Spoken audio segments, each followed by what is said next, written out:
আমার নাম টিনা। পড়াশোনা কমপ্লিট হওয়ার পর আমার আনন্দের সীমা ছিল না। কয়েক মাসে পরে আমার বিয়ে ঠিক হয়ে গেল এবং বিয়ের প্রস্তুতিও শুরু হয়ে গেল। নিকুঞ্জ আমার বেস্ট ফ্রেন্ডের দাদা, যে দেখতে খুবই সুন্দর এবং ভালো ছেলে। কিন্তু ওর যে বিষয়টা আমাকে সবচেয়ে বেশি প্রভাবিত করত, তা হলো ওর চাকরি। না জানি কত বছর ধরে নিকুঞ্জ সৌদি আরবে চাকরি করছে এবং সে মাসে এত টাকা ইনকাম করে যে তার ভাই বোনেরা আরাম আয়েসে জীবনযাপন করছিল। আমি দেখতে খুবই সুন্দরী ছিলাম। এই কারণে আমার বান্ধবী তার দাদার প্রস্তাব আমার জন্য নিয়ে আসে। আমার বাড়ির লোকেরাও সঙ্গে সঙ্গে এই প্রস্তাবে রাজি হয়ে যায়, কারণ বাবা ভালো করেই জানতেন তাদের অবস্থা কেমন। আমার হবু স্বামী বিয়ের জন্য কয়েক মাসের ছুটি নিয়ে ইন্ডিয়া আসে এবং তার আসার কয়েকদিন পরেই ধুমধাম করে আমাদের বিয়ে হয়ে যায়। বিয়ের আগে থেকেই আমি মনে মনে ঠিক করে রেখেছিলাম যে বাসর রাতেই আমি নিকুঞ্জকে আমার ভালোবাসায় এমন পাগল করে দেব যে সে যেন আমাকে ছাড়া এক মুহূর্তও থাকতে না পারে এবং আমাকেও তার সাথে সৌদি নিয়ে যায়। বাসর রাতে যখন নিকুঞ্জ ঘরে এলো, তখন আমাকে দেখে সে তার বোনের পছন্দের প্রশংসা না করে পারল না।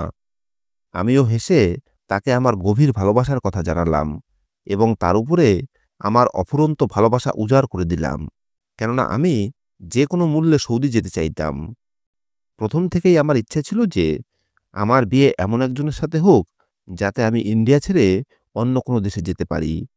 এখন নিকুঞ্জর কারণে আমার এই স্বপ্ন পূরণ হতে চলেছে। আমার শ্বশুরবাড়ির লোকেরা খুব ভালো ছিলেন এবং নিকুঞ্জের সাথে আমারও প্রথম কয়েকটা দিন খুব আনন্দে কাটল। কিন্তু যত দিন যেতে লাগলো, ততই নিকুঞ্জের ছুটি শেষ হয়ে আসতে লাগলো।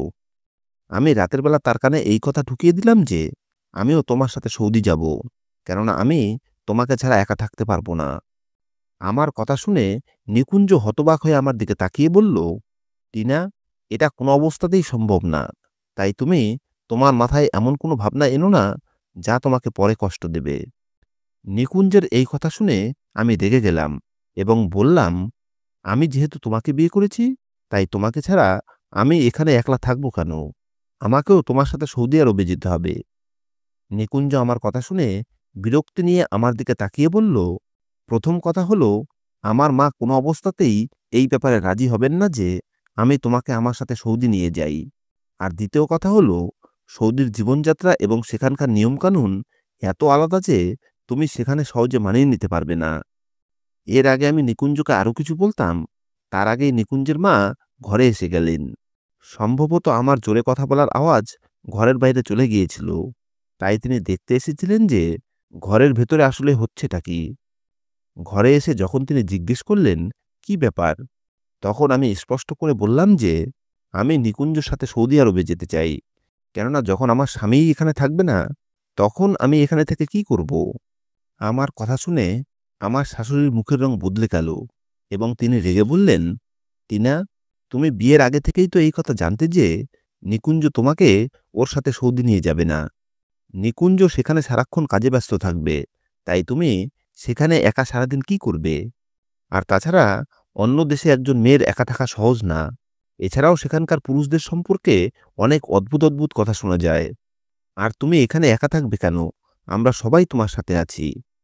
আমার শাশুড়ির কথা এবং তার কঠোর কণ্ঠস্বর শুনে আমার বিশ্বাস হয়ে গেল যে নিকুঞ্জের আমাকে সাথে না নিয়ে যাওয়ার আসল কারণ হলো সেখানকার লোকজন এবং সেখানকার পরিবেশ। সবচেয়ে বেশি রাগ আমার শাশুড়ি হয়েছিল, কেননা আমার যাওয়ার কথায় তার মুখের রং লাল হয়ে গিয়েছিল। এছাড়াও তিনি আমাকে বলতে লাগলেন যে তোমাকে এভাবেই কিছুদিন নিকুঞ্জকে ছাড়া আমাদের সাথে থাকতে হবে। কিন্তু আমি মনে মনে ঠিক করে নিলাম যে যেভাবেই হোক আমি নিকুঞ্জকে রাজি করাবই। আমি তার নতুন বউ, তাই আমার ভালোবাসায় তো তাকে বশ মানতেই হবে। এই ভেবে আমি আমার শাশুড়ির সাথে তর্ক করা ছেড়ে দিলাম এবং রাত হতেই নিকুঞ্জের উপর আমার ভালোবাসার জাদু চালাতে লাগলাম, কেননা আমি তো এই বিয়ে সৌদি যাওয়ার জন্যই করেছি। না হলে তো আমার জন্য সম্বন্ধের কোনো অভাব ছিল না। আমি সুন্দরী এবং যুবতী, তাই খুব সহজেই কোনো ভালো সম্বন্ধ পেতে পারতাম। কিন্তু সৌদির আকর্ষণ আর অর্থের লোভ আমাকে নিকুঞ্জের সাথে বিয়ে করতে রাজি করিয়েছিল। নিকুঞ্জের সৌদি ফিরে যাওয়ার আর মাত্র 10 দিন বাকি ছিল। এই 10 দিনে আমি তার উপরে এমন জাদু চালিয়েছি যে এখন সে নিজেই তার মাকে না জানিয়েই আমাকে তার সাথে নিয়ে যাওয়ার জন্য ব্যস্ত হয়ে গেছিল। যেদিন নিকুঞ্জ এবং আমার সৌদির উদ্দেশ্যে রওনা হওয়ার কথা ছিল, সেদিন সকালে নিকুঞ্জ তার মাকে জানালো যে সে আমাকেও তার সাথে নিয়ে যাচ্ছে। এই খবর শুনে নিকুঞ্জের মায়ের উপরে যেন বজ্রাঘাত হলো এবং তিনি আমার দিকে ঘৃণা ভরা চোখে তাকিয়ে বললেন, খুব ছলনাময়ী তুমি। তিনি আরও অনেক কিছু বলছিলেন, কিন্তু আমি তার কোনো কথার উপরে গুরুত্ব না দিয়ে সোজা আমার ঘরে গিয়ে জিনিসপত্র গোছাতে লাগলাম। নিকুঞ্জ সেখানেই তার মায়ের কাছে বসে তাকে শান্ত করার চেষ্টা করছিল। যখন থেকেই আমার যাওয়ার কথা উঠেছে এবং আমি এতে জিতে গেছি, তখন থেকে আমার বান্ধবীও আমার সাথে কথা বলা বন্ধ করে দিয়েছে। সে আমার কাছ থেকে এটা একেবারেই আশা করেনি যে বিয়ের পরে আমি এত বদলে যাব। কিন্তু এখন যখন আমাকে তার সাথে থাকতে হবে না, তখন সে যা খুশি বলুক না কেন, তাতে আমার কি বা আসে যায়। নিকুঞ্জের মায়ের ঘরের কাছ দিয়ে যাওয়ার সময় ভেতর থেকে তার মায়ের আওয়াজ শুনে আমি দরজার বাইরে দাঁড়িয়ে গেলাম। তিনি না জানি কি নিয়ে কথা বলছিলেন, কিন্তু নিকুঞ্জকে বলছিলেন যে, তুই তো জানিস সেখানকার সমস্যা কি। তোর বউ যুবতী, কম বয়সী এবং সুন্দরীও। তাই আমি বলছিলাম কি, তুই তাকে আগেই সবকিছু বলে দে যে সেখানকার নিয়মকানুন কেমন, আর আমি কেন চাই না সে তোর সাথে যাক। তুইও এটা খুব ভালো করেই জানিস। আর সেখানে যদি তোর বাচ্চা হয়, তাহলে তাকে সেখানকার নিয়ম অনুযায়ী সবকিছু করতে হবে। নিকুঞ্জ তার মাকে আশ্বাস দিচ্ছিল যে যখন টিনা গর্ভবতী হবে, তখন আমি তাকে এখানে ফেরত পাঠিয়ে দেব। তাদের এই সমস্ত কথা শুনে আমার সারা শরীরে আগুন জ্বলে উঠল, কেননা তার মা শেষ পর্যন্ত তাকে নিজের কথার জালে ফাঁসিয়েই নিল। না জানি কী সব নিয়মের কথা বলছিল, যাতে নাকি আমার সন্তান হলে তার অসুবিধা হতে পারে। আমি কিছু না বলেই রাগে গজগজ করতে করতে আমার ঘরে ফিরে এলাম এবং মুখ ফুলিয়ে বিছানায় বসে রইলাম। আধ ঘন্টা পর যখন নিকুঞ্জ ঘরে এলো, তখন আমাকে এভাবে বসে থাকতে দেখে বলল, তোমার আবার কি হলো? আমি তো আমার মায়ের কথা না শুনে তোমাকে আমার সাথে নিয়ে যাচ্ছি, তারপরেও তুমি এভাবে রেগে বসে আছো কেন? আমি রাগী স্বরে বললাম, তুমি কোনো করুণা করছো না আমার উপর। আমি তোমার বউ, তাই তুমি যেখানে থাকবে আমিও সেখানেই থাকব। কিন্তু তুমি তো এখনই এটা ভেবে বসে আছো যে আমি যখনই গর্ভবতী হব তখনই তুমি আমাকে ফেরত পাঠিয়ে দেবে, অথচ সেই সময় আমার সবচেয়ে বেশি তোমার প্রয়োজন হবে। নিকুঞ্জ আমার মাথায় হাত রেখে বলল, কিছু বাধ্যবাধকতা থাকে বিদেশের, যার কারণে মানুষকে এমন সিদ্ধান্ত নিতে হয়। ভারত আর সৌদি আরবের মধ্যে অনেক পার্থক্য। ওখানে বাচ্চা হওয়ার পরে আমাকে অনেক সমস্যার সম্মুখীন হতে হবে। সেই কারণেই তোমাকে ফেরত পাঠানোর কথা ভেবেছিলাম। ফ্লাইটের আর কয়েক ঘন্টাই বাকি ছিল, তাই শেষ মুহূর্তে ওকে রাগিয়ে এই সুযোগটা হারাতে চাইতাম না। তাই আমি চুপ করে গেলাম। আমাকে শুধু একবার সৌদি যেতে হবে, তারপরে আর কখনো ফিরে আসার কথা ভাববও না। সন্ধ্যার ফ্লাইটে আমি নিকুঞ্জর সাথে সৌদি আরবে পৌঁছে গেলাম। সেখানে পৌঁছানোর পরে ওর বড় অ্যাপার্টমেন্টে পা রাখতেই আনন্দে আমার মন ভরে উঠল, কেননা আমার সেই স্বপ্ন, যা আমি ছোটবেলা থেকে দেখেছি, তা আজ পূরণ হলো। নিকুঞ্জের মন তেমন একটা ভালো ছিল না, কারণ যখন আমরা এয়ারপোর্টের জন্য বাড়ি থেকে বের হচ্ছিলাম, তখন ওর মা খুব রেগেছিলেন। তিনি না আমাদের আশীর্বাদ করে বিদায় করেছিলেন, আর না কোনো ভালোবাসার কথা বলেছিলেন। আমি জানতাম ২-১ দিনের মধ্যেই উনি ঠিক হয়ে যাবেন, তাই আমি এ নিয়ে বেশি ভাবিনি। সৌদির সুন্দর শহর দেখে আমি পুরোপুরি তার মায়ায় আবদ্ধ হয়ে গেলাম। আমি শুনেছিলাম এখানকার মরুভূমিগুলি নাকি সন্ধ্যার সময় খুব মনোরম হয়, তাই আমি চাইতাম স্বামীর সাথে সেখানে বসে জীবনের সুন্দর মুহূর্তগুলো কাটাবো। কিন্তু মাত্র ২-১ দিনের মধ্যেই আমি বুঝতে পারলাম যে এখানকার জীবন ভারতের জীবনের থেকে কতটা আলাদা। এখানকার সবকিছু একদম নতুন আর অচেনা লাগছিল। প্রথম কয়েকদিন আমরা বাইরে থেকে খাবার আনিয়ে খেলাম, কিন্তু সেটাও আমার কাছে এতটাই আলাদা লেগেছিল যে আমি একবেলাও ঠিক করে খেতে পারিনি। ২ দিন পরেই নিকুঞ্জের আরবি বস আমাদের তার বাড়িতে খাবারের জন্য নিমন্ত্রণ করলেন। সৌদিতে এটাই আমার প্রথম নিমন্ত্রণ, আর তাও কোনো আরবের বাড়িতে। আমি খুব খুশি ছিলাম, কারণ আমি এখানকার নিয়মকানুন আর রীতিনীতি কাছ থেকে দেখতে চেয়েছিলাম, কেননা আমার শাশুড়ি বারবার বলতেন যে এখানকার রীতিনীতি আমাদের থেকে সম্পূর্ণ আলাদা। আমিও জানতে চাইতাম এখানের কি কি নিয়মনীতি আলাদা। সেখানে গিয়ে দেখলাম নিকুঞ্জের বস কোনো বয়স্ক লোক না, বরং একজন যুবক, যাকে দেখে আমি হতবাক হয়ে গেছিলাম। তিনি লন্ডন থেকে পড়াশুনো করে এসেছেন। তাই আরবি ভাষার সাথে সাথে ইংরেজিও খুব ভালো বলতে পারতেন, আর তিনি আমাদের সাথে ইংরেজিতেই কথা বলছিলেন। আমিও শিক্ষিত ছিলাম, তাই আমার ইংরেজিও বেশ ভালো ছিল, আর আমি সহজেই তার সাথে কথাও বলতে পারছিলাম। নিকুঞ্জের বস আমান যে বাড়িতে থাকতেন সেটা কোনো সাধারণ বাড়ি নয়, বরং কোনো প্রসাদের থেকে কম ছিল না। তার বাড়ি দেখে আমার চোখ বিস্ময়ে হতভম্ব হয়ে গেছিল। এছাড়াও সবচেয়ে আশ্চর্যের বিষয় হলো, আমান খুব হাসিখুশি আর মিশুকে টাইপের মানুষ, যার সাথে দেখা করে আমি খুব খুশি হয়েছিলাম। কিন্তু নিকুঞ্জের ব্যবহার তার সামনে খুব চাপা ছিল। সম্ভবত এর কারণ এই যে তিনি তার বস ছিলেন, কিন্তু আমি তার সাথে একদম স্বাভাবিকভাবে কথা বলছিলাম। আমানের পরিবার তার সাথে থাকতো না, এই বাড়িতে শুধু তিনি একাই থাকতেন। আমানের এই কথাটা শুনে আমি খুব খুশি হয়েছিলাম, কেননা তিনি নিকুঞ্জের বস হওয়া সত্ত্বেও বলেছিলেন যে যদি তোমাদের কোনো সাহায্যের দরকার হয় তাহলে আমি সবসময় হাজির আছি। তার এই কথা শুনে আমরা খুব খুশি মনে অ্যাপার্টমেন্টে ফিরে আসি। বাড়ি ফিরে এসেও আমি নিকুঞ্জের কাছে আমানের খুব প্রশংসা করলাম, কিন্তু নিকুঞ্জ বলল, এখানকার পুরুষদের মধ্যে কিছুটা দুর্বলতা থাকে, যার সম্পর্কে এখনও তোমার কোনো ধারণা নেই। আমি বুঝতে পারলাম না যে নিকুঞ্জ কিসের কথা বলছে। যার এত বড় বিশাল প্রাসাদ, তার কিসের দুর্বলতা থাকতে পারে? কিন্তু মাত্র কয়েকদিন পরেই আমার পুরো পৃথিবী কেঁপে উঠল যখন আমি বুঝতে পারলাম আমি গর্ভবতী। এখানে আমার আসা এখনো 1 মাসও হয়নি, কিন্তু এই খবরটা আমাকে ভেতর থেকে চুরমার করে দিয়েছিল। কেননা আমি জানতাম, যদি এই কথা নিকুঞ্জ জানতে পারে তাহলে ও আমাকে প্রথম সুযোগেই ফেরত পাঠিয়ে দেবে।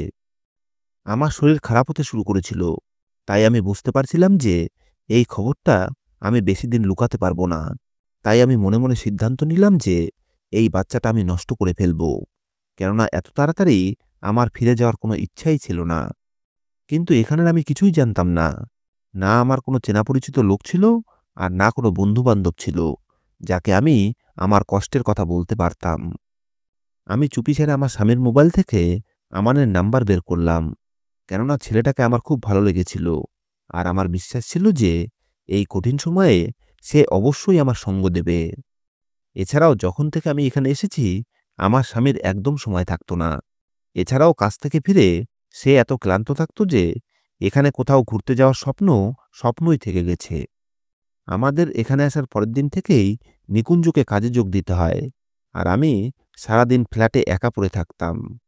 নিকুঞ্জ আমাকে বাইরে বের হতেও কঠোরভাবে নিষেধ করেছিল, তাই আমি এখানে এই 4 দেওয়ালের মধ্যে খারাপভাবে ফেঁসে গেছি। তার উপরে আমার শরীর খারাপ এবং আমার প্রেগন্যান্সি আমাকে পুরোপুরি নাড়িয়ে দিয়েছিল। আমি আর বেশি কিছু না ভেবে আমানের নম্বর বের করলাম এবং তাকে ফোন করে একা দেখা করার ইচ্ছা প্রকাশ করলাম। আমান আমার সাথে খুব সুন্দরভাবে কথা বলল এবং কিছুক্ষণ পরেই সে আমাদের অ্যাপার্টমেন্টে এসে গেল। আমার পক্ষে একজন অপরিচিত পুরুষের সামনে নিজের প্রেগন্যান্সির কথা বলা এবং তারপরে সেটা নষ্ট করার উপায় জিজ্ঞেস করা খুব কঠিন ছিল, কিন্তু এটা ভারতে ফিরে যাওয়ার চেয়ে বেশি কঠিন ছিল না। তাই আমি বেশি কিছু না ভেবে ইংরেজিতে তাকে আমার পুরো সমস্যাটা বললাম। আমার কথা শুনে সে কিছুক্ষণ চুপ করে রইল, তারপরে বলল এখানে তার অনেক যোগাযোগ আছে এবং এই কাজটা সে খুব গোপনে করিয়ে দিতে পারবে। কিন্তু তার ভয় ছিল, যদি এই কথা নিকুঞ্জ জানতে পারে তাহলে তার আর নিকুঞ্জের বন্ধুত্ব নষ্ট হয়ে যাবে। আমি আমানকে আশ্বাস দিলাম এবং বললাম, এই কথা নিকুঞ্জ কখনোই জানতে পারবে না যে আমি তাকে আমার বাড়িতে ডেকেছি বা তার সাথে কোনো কথা বলেছি। আমান কয়েক ঘন্টার মধ্যেই শুধু যে আমার সমস্যার সমাধান করে দিল তাই না, বরং আমার খুব খেয়াল রাখল। এভাবেই আমাদের বন্ধুত্ব শুরু হয়। নিকুঞ্জ তো সারাদিন কাজে ব্যস্ত থাকত, আর আমি একা বাড়িতে থাকতাম, তাই আমি আর কি করতাম। আমান আমাকে এখানকার সুন্দর সুন্দর জায়গাগুলো ঘুরে দেখালো আর শপিংও করালো, এবং প্রায়ই সে আমাকে তার বাড়িতেও নিয়ে যেত। কিন্তু নিকুঞ্জ আমাদের বন্ধুত্বের ব্যাপারে কোনো খবরই জানত না। আমানের সঙ্গ আমার খুব ভালো লাগতে শুরু করেছিল। আমি তার ধনসম্পদ আর আরামায়েশ দেখে তো হতবাক হয়ে যেতাম। ধীরে ধীরে আমাদের বন্ধুত্ব ভালোবাসায় পরিণত হলো, এবং একদিন যখন আমান আমাকে তার ফ্ল্যাটে নিয়ে গেল, তখন সে তার আবেগ নিয়ন্ত্রণ করতে পারল না এবং আমাকে তার ভালোবাসার কথা জানালো। আমি আমার স্বামীর সাথে খুব একটা সুখী বিবাহিত জীবন কাটাচ্ছিলাম না, কেননা সে এত ক্লান্ত হয়ে আসতো যে আমাকে সময়ও দিতে পারত না। এমন পরিস্থিতিতে আমান আমার জন্য একটা ঠান্ডা হাওয়ার মতো ছিল, যে আমাকে ভালোবাসতো এবং আমার সব আবদারও সহ্য করত। এসব কারণে ধীরে ধীরে আমি আমানের সাথে একটা অবৈধ সম্পর্ক তৈরি করে ফেলেছিলাম এবং আমি এমন এক পাপের চোরাবালিতে পা দিয়েছিলাম যেখান থেকে ফিরে আসা প্রায় অসম্ভব। আর এখন তো আমি আমানের সাথেই আমার জীবন কাটানোর স্বপ্ন দেখতে শুরু করেছিলাম। কিন্তু তারপরে একদিন নিকুঞ্জ আমাকে আরব পুরুষদের সম্পর্কে এমন একটা কথা বলল, যা শুনে আমি হতভম্ব হয়ে গেলাম। আমি সব কাজ সেরে ঘরে এসে দেখলাম নিকুঞ্জ বিছানায় শুয়ে আছে। এরপরে আমরা কথা বলতে বলতে আমানের প্রসঙ্গ উঠল। তখন নিকুঞ্জ আরব পুরুষদের সম্পর্কে বলতে শুরু করল। সে বলল যে আরব পুরুষরা বহুগামী হয়, যার কারণে তাদের শুধু অনেক রোগী হয় না, বরং তাদের স্ত্রীরাও অনেক ধরনের ইনফেকশন ও গুরুতর রোগের শিকার হয়। নিকুঞ্জ আরও জানালো যে তাদের সাথে কাজ করা এক আরব লোকের এই কারণেই গুরুতর রোগ হয়েছিল, এবং শুধু সেই নয়, বরং তার স্ত্রীও ইনফেকশনের শিকার হয়েছিল। এরপরে নিকুঞ্জ আরও বলল যে এই কারণেই এখানের অনেক মহিলার এইডস হয়। এই সমস্ত কথা শুনে আমি একেবারে চমকে উঠলাম যে নিকুঞ্জ এসব কি বলছে।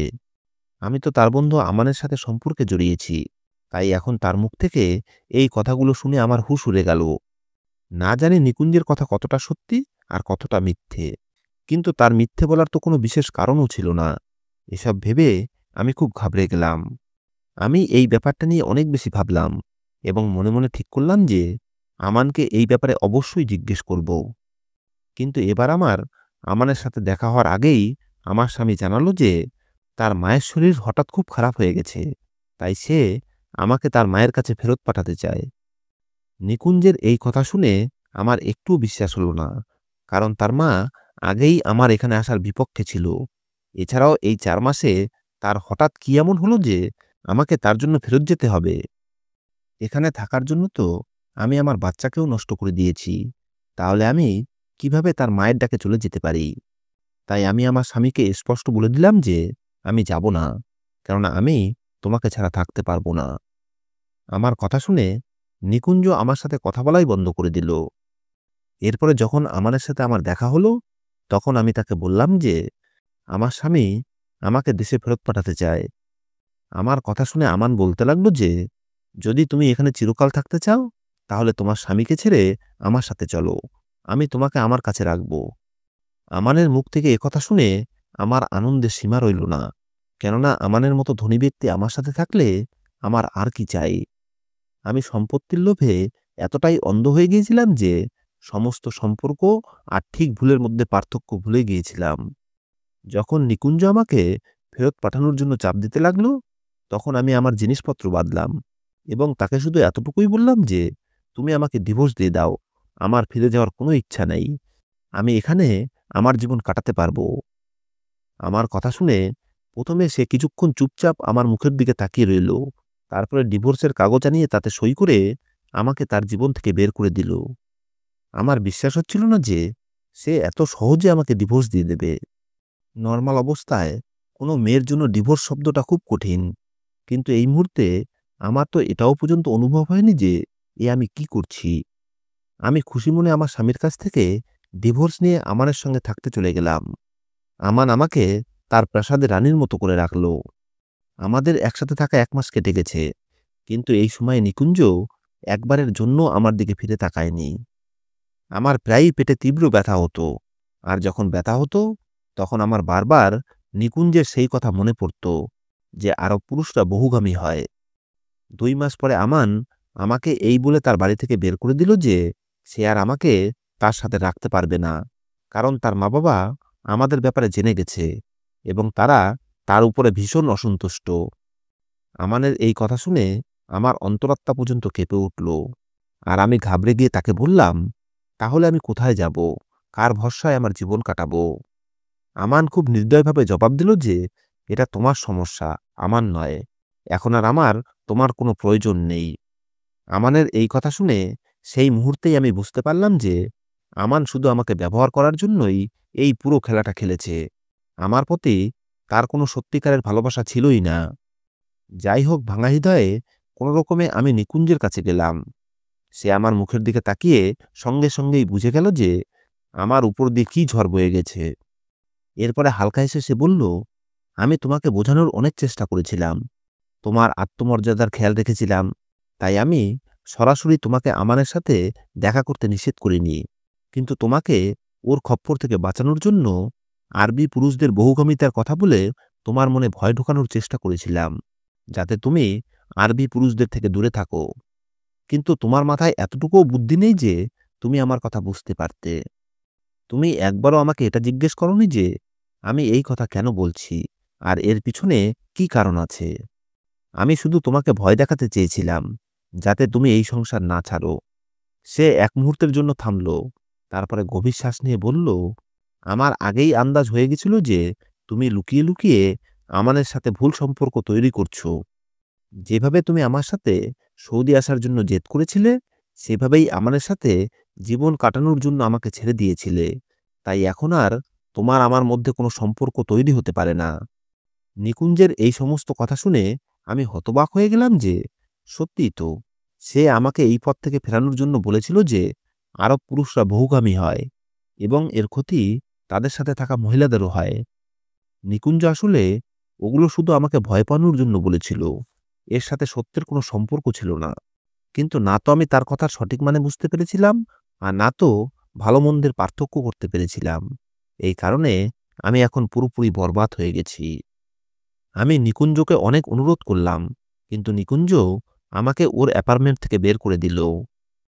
এখন আমি সৌদিতে একা কি করে জীবন কাটাবো, এইসব ভাবতে ভাবতেই সেই রাতটা আমি নিকুঞ্জের ফ্ল্যাটের সামনেই বসে কাটিয়ে দিলাম।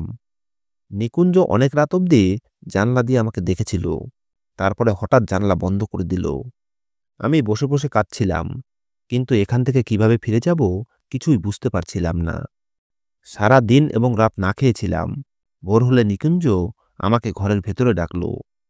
আমার অবস্থা খুবই খারাপ হয়ে গিয়েছিল দেখে সে বলল, আমি তোমার জন্য কিছুই করতে পারবো না, তবে হ্যাঁ, আমি তোমাকে দেশে ফেরত পাঠিয়ে দিতে পারি।